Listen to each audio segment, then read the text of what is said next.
Anyway, it's 7:30. Good morning, Rayburn, Lee, Brent. There's Keith. We was talking about him a minute ago. Keith just woke up. Keith, he's been up for Look at 45. that smile, though. Good morning, gentlemen. He's been up for 45 minutes, but it's early in Colorado. Anyway, well, all right. Let's get this party started. Just as far as the announcement goes, just again, the September dove hunt's coming up.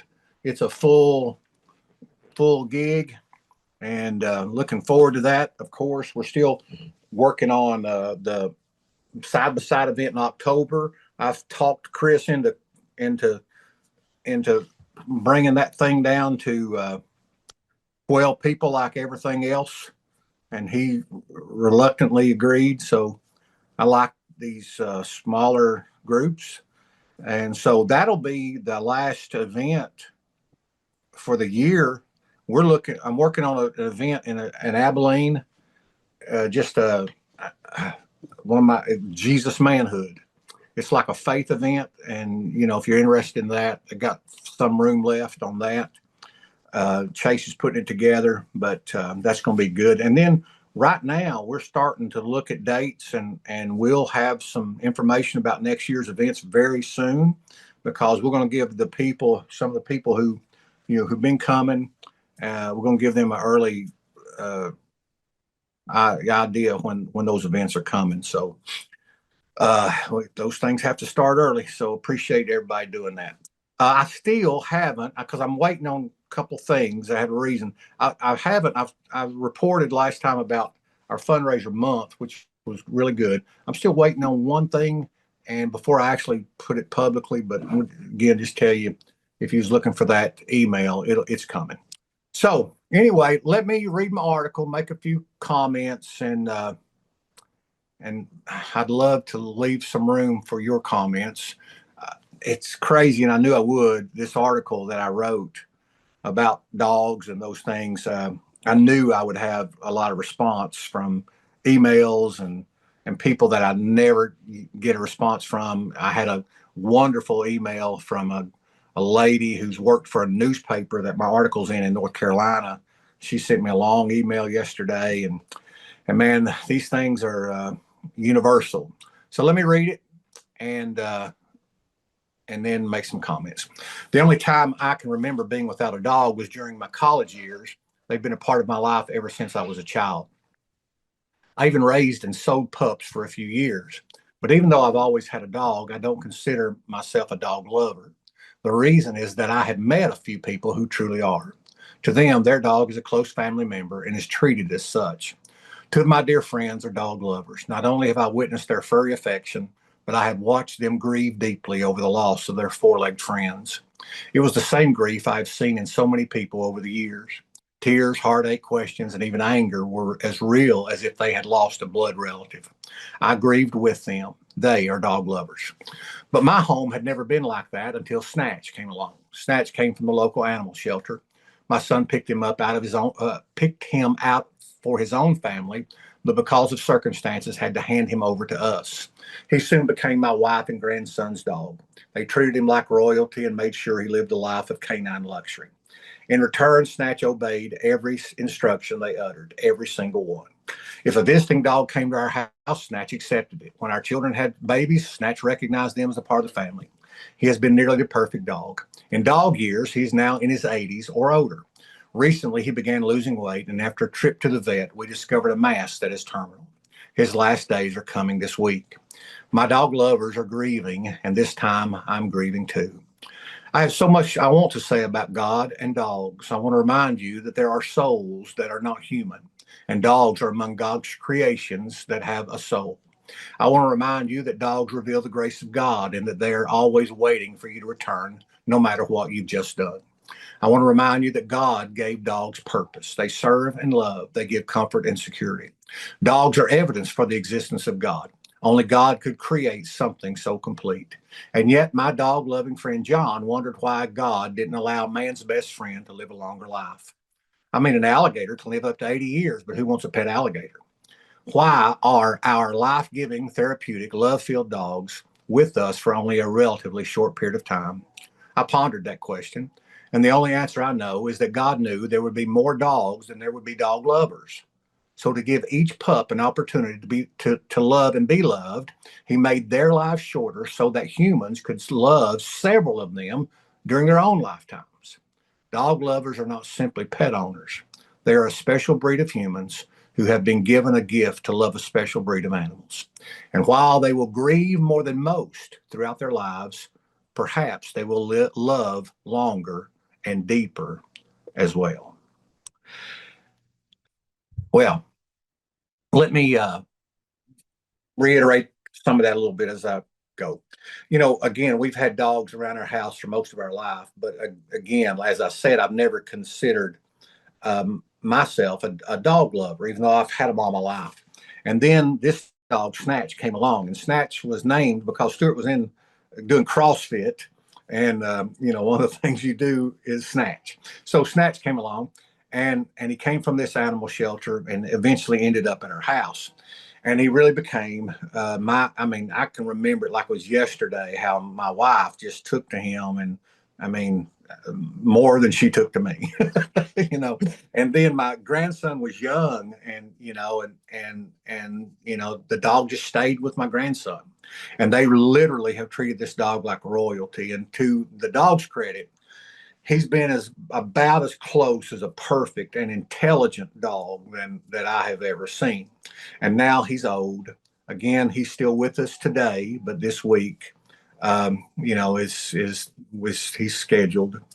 So and we think he's about 80 years old, and the doctor thinks in dog years he could be even older than that. But he's always been really healthy and really cared for well.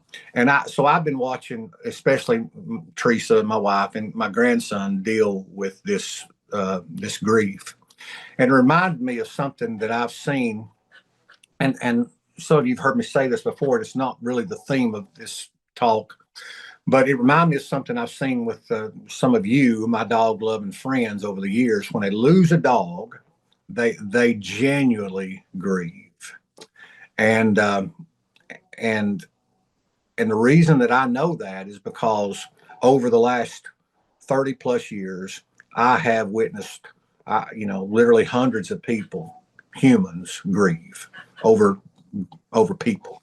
So these dog lovers genuinely grieve, and I started thinking, grief really is evidence, and some of you heard me say this. Grief, it really is evidence that something was loved.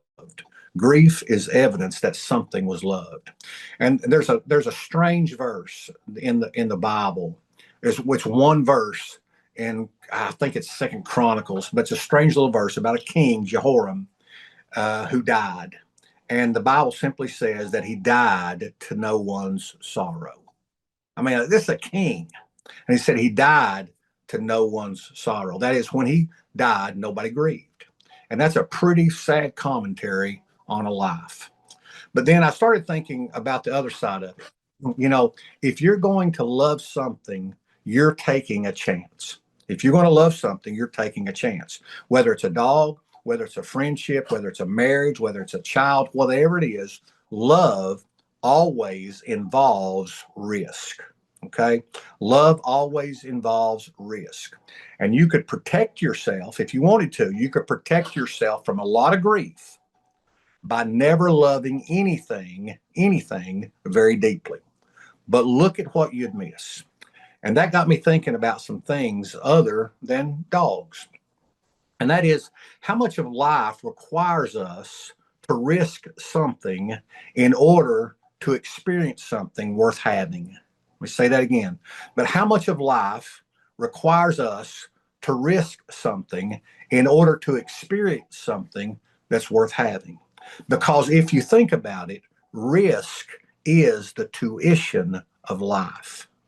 Risk is the tuition of life. That is, you cannot fully live life without risking something. If you want success, you have to risk failure. If you want love, you have to risk grief. If you want a relationship, you have to risk rejection. If you want hope, you have to risk disappointment. If you want intimacy, you have to risk vulnerability. You can avoid tuition. You can avoid this tuition, but you don't get the education, or better yet, you don't get the experience if you avoid the tuition. So risk is the tuition of life. And here's what, and so not only is risk tuition of life, but risk creates fear. Okay, so risk creates fear. Fear, if risk is the tuition of life, then fear is the tuition of risk. Okay, let me explain. Fear is the tuition of risk. It's what you pay. Fear is not always telling you don't do something. Sometimes fear is simply telling you that something valuable is at stake. And the problem comes when fear begins making our decisions for us, because fear will always tell us what it's protecting us from, but it rarely tells us what it's keeping us from. It'll tell us what it's protecting us from. That's why we fear, but it rarely tells us what it's keeping us from. You see, fear can protect us from failure, but it keeps us from success. Fear can protect us from rejection, but it keeps us from a relationship. Fear can protect us from grief, but it keeps us from love. Fear doesn't have to destroy your life to steal your life. And I think about people who have phobias, and phobias are real. And what I'm getting ready to tell you, I was sitting on the patio telling Teresa the other day, because it's the second time she just went through an MRI. The second time she said, I'm never doing that again. This last time she went through this MRI, she just jerked me out of here. I can't do it. It's claustrophobic. I can't do it.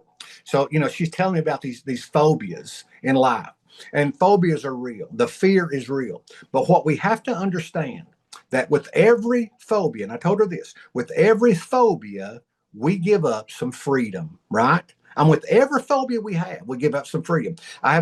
She has a friend who has a phobia now of driving. And look at the freedom that phobia takes from. It might be that you're afraid to get on an elevator, the freedom that you give up. You see, we have to understand that with every phobia, we give up some freedom. And every time we give up freedom, we give up some experience. And every time we give up experiences, we give up a little bit of having the fullest life that we can have. Because some of those experiences would have been good. Some of those experiences would have brought joy. Some might have introduced us to people that we would have loved. Some might have taken us places that we would have never gone. Some might have changed our lives. That's what fear doesn't tell us. Fear tells us what might happen if we take the risk, but it rarely tells us what we'll miss if we don't. So, risk creates fear. And fear is the tuition of risk. Well, what about faith then? Faith moves while fear is present. Faith moves while fear is present. You see, walking by faith, it doesn't mean there's no fear. Doesn't mean there's no fear. If I know the outcome, if there's no uncertainty, and if there's nothing at risk, then there isn't much need for faith. Faith takes the next step even when there's a risk. So tuition of life is risk. There's fear in it. And then faith says, take the next step. Okay. And I'm getting to something here. So faith moves not while fear is present. So maybe courage isn't the absence of fear, but courage is simply refusing to let fear make the decision. So, but what overcomes fear? What overcomes fear? Well, normally we say we'll have more faith, but actually, and I just sort of discovered this, I guess maybe a year ago. Actually, the opposite of fear is not faith, because here's what John says in 1 John chapter 18. He says this. He said, "There is no fear in love, but perfect love drives out fear." And just before that, he says this, and so we know and rely on the love that God has for us. So we know and rely on the love. Maybe the answer to fear isn't trying harder to produce faith. Maybe it's becoming more convinced of how deeply you and I are loved. Let me give you an example, and I'm gonna give y'all some room to talk. Let's say there's a treasure. I mean, a real treasure, 100 feet above you. There's a real treasure 100 feet above you, and there's a ladder leading to it. But you are afraid of heights. In fact, I've never seen anybody but like 10 people who, climb mountains that aren't afraid of heights. Okay. So there's a treasure 100 feet above you, and there's a ladder leading to it, but you're afraid of heights. The treasure gives you a reason to climb. I mean, a real treasure. It gives you a reason to climb. The ladder requires risk. The height creates fear. And then faith says, take the next rung, just take the next step. But love is knowing who's holding the ladder. And even more, it's knowing how the one who's holding the ladder feels about you. I don't climb because I know the ladder will never shake. I don't climb because I'm no longer afraid. I climb because I know who's holding the ladder, and I know who's holding the ladder thinks about me. So the question is, or maybe the question isn't, what would you do if you weren't afraid? Maybe that's the wrong question. It might be because you're still afraid. But the better question is, what would you risk if you were completely convinced that you were completely loved by God? What would you risk if you were completely convinced that you were completely loved by God? Because risk is the tuition of life, and fear is the tuition of risk, and faith is taking the next rung, and love is knowing who's holding the ladder. And that brings me back to Snatch.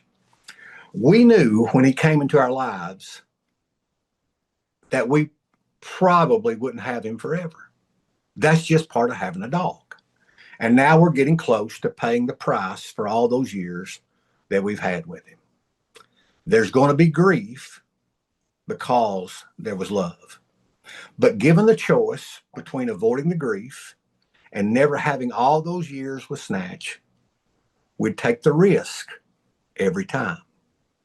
And maybe that's true about a lot more than dogs.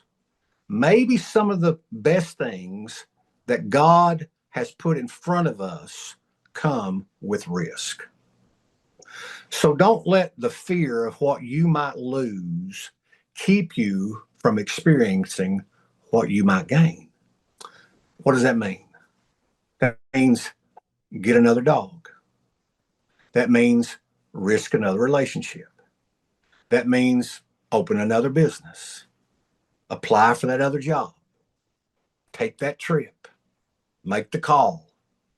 Try again. Love again. And in all of that, remind yourself of who's holding your ladder, and remind yourself of how God feels about you. And then just climb. That's what I got.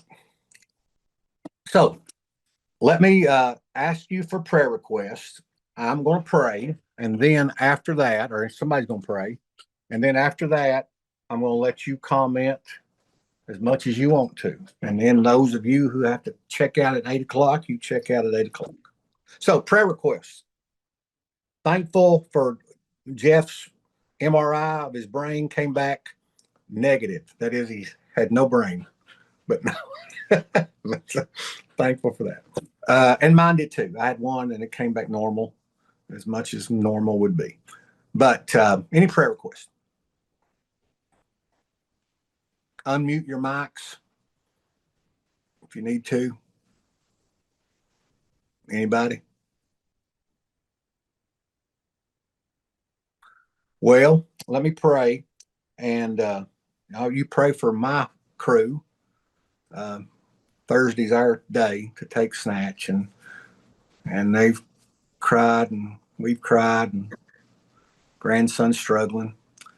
And so, yeah, you pray about that. Lord, thank you for these folks, and thank you for these guys, and thank you for my dog loving friends. And thank you for um, holding the ladder. And thanking you for reminding us what you think about us. And you think so much about us that, you know, that you're going to hold us and you're not going to let anything happen to us. You're not going to take away the fear sometimes. You're not going to take away the risk, but you're going to hold the ladder. And I thank you for that. Right now, I pray for all of those who are grieving because of an animal or a human person or loss or failure, or whatever it is, that you would give us the comfort that you promised to give us when we need it. Not before, not after, but when we need it. And I thank you for that. And I pray for my own family as we go through that this week. In Jesus' name, amen. All right. Anybody tried to leave you some room? Comments, suggestions, your own testimony about some of this stuff? You sure did bring up a lot of sadness. I'm sorry? You brought up some sadness. I don't like sadness. Yeah. I got a picture of my dog right here and his collar and his urn. Yeah. So, Yeah. You know, one of the emails I got yesterday, and I knew I would, was, and I didn't always believe this because I didn't think it through, but, about somebody questioned me about whether dogs had a soul or animals had a soul. It's for a longer conversation, but I can remember going through my second master's degree about 15 years ago, and J.P. Moreland, a brilliant guy out of Biola, California, actually did a whole lecture on that. And man, I tell you what, it was, when you think about it, and I believe that that's true. And I believe that animals, of course, don't have a soul like a human, you know, but when you look at animals, and you look at some animals like even like an elephant, I think there are levels of souls, and I think dogs have souls. That's just my opinion. I don't think we have biblical evidence, but we do have some logical things that we can look at. When you see into a dog, you see inside, don't you? You don't see. You don't. You look again. My illustration of an alligator. You see alligator. You don't look inside that alligator. They looking inside of you, but you see inside of a dog. Anyway, anybody.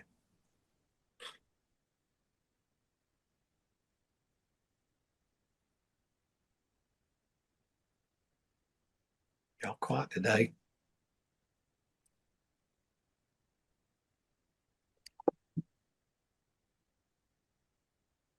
Y'all good? I know it's hard. Don't say nothing. And I say this because I know John just going through the loss and he's grieving. Joe Basham, he knew yesterday. He's down there. He knew yesterday when I wrote that article. I said two of my friends. He knew he was one of them. I've seen Joe, and I've stayed at his house, and I've seen him grieve over his dogs, and you know, and I get it. I think my grief has not been, and I'm going to keep talking because y'all ain't, but you know, I I do, and I mean this. I've gave this some deep thought lately. I do grieve over Snatch, and that surprises me a little bit because again, he's not my dog, and you know what I mean by that. Mhm. He's my dog, but he's my grandson and wife's dog. I mean, that's so. But I do grieve over him. But I also notice that I'm grieving, and there's a whole lesson in this. I'm grieving over what my wife and grandson are losing, you know. And there's a it. And I started to do this lesson on even sports. We think, well, God doesn't care about baseball or basketball or your animal or whatever, and that's so wrong. Whether it's something that don't have a soul like baseball or whether it does, something that does like a dog. You know, God, loves the things that we love. You look at your own relationships with people. I mean, why, why your own wife, what, you want to enjoy the things they enjoy, but when they lose the things that they lose, you grieve with them and for them, you know, and that's the same way God does with us. He maybe couldn't care less about baseball, but he cares that you care about baseball, you know. So, I think that's true.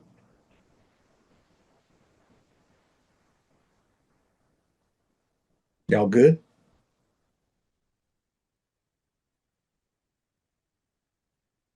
Gary, thank you for your word this morning, man. That was yeah. That was a good message, and obviously hits home. Yeah, I know. It's Yeah. something, but yeah, and I'll say this, and I will cut it off here.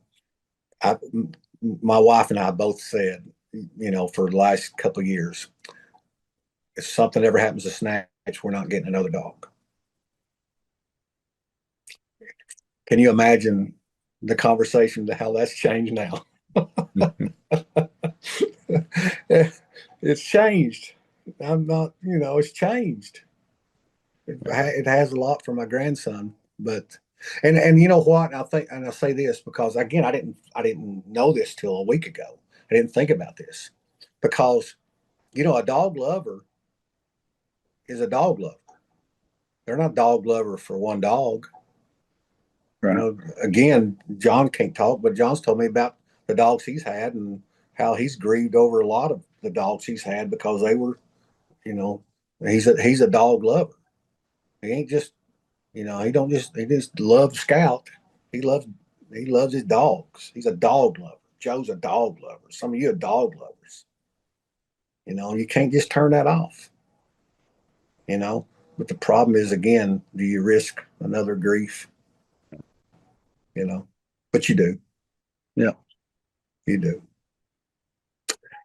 All right, guys, I'll let you go. Good to see some new ones like Emery. Y'all knew Emery, and he's, again, for you who came in late, he was my assistant and associate pastor. We were together for 16 years. And he was the smart one of our team. He really was. Great administrator and a good friend, still is. Anybody else new here? We're good. Everybody else, thank good. Brent. Okay, yeah. All right, guys. Holler if you need me. All right, gentlemen, have a great day. Guys. See you, Emery. See you. Gary. Nice to meet y'all. Glad to see you. See you guys. Thank And you. we're glad you joined us. Thanks. Thank you. Sure. You guys have a good day. Y'all too. Thanks. Bye-bye. Thanks, John Copeland. Yeah. See y'all.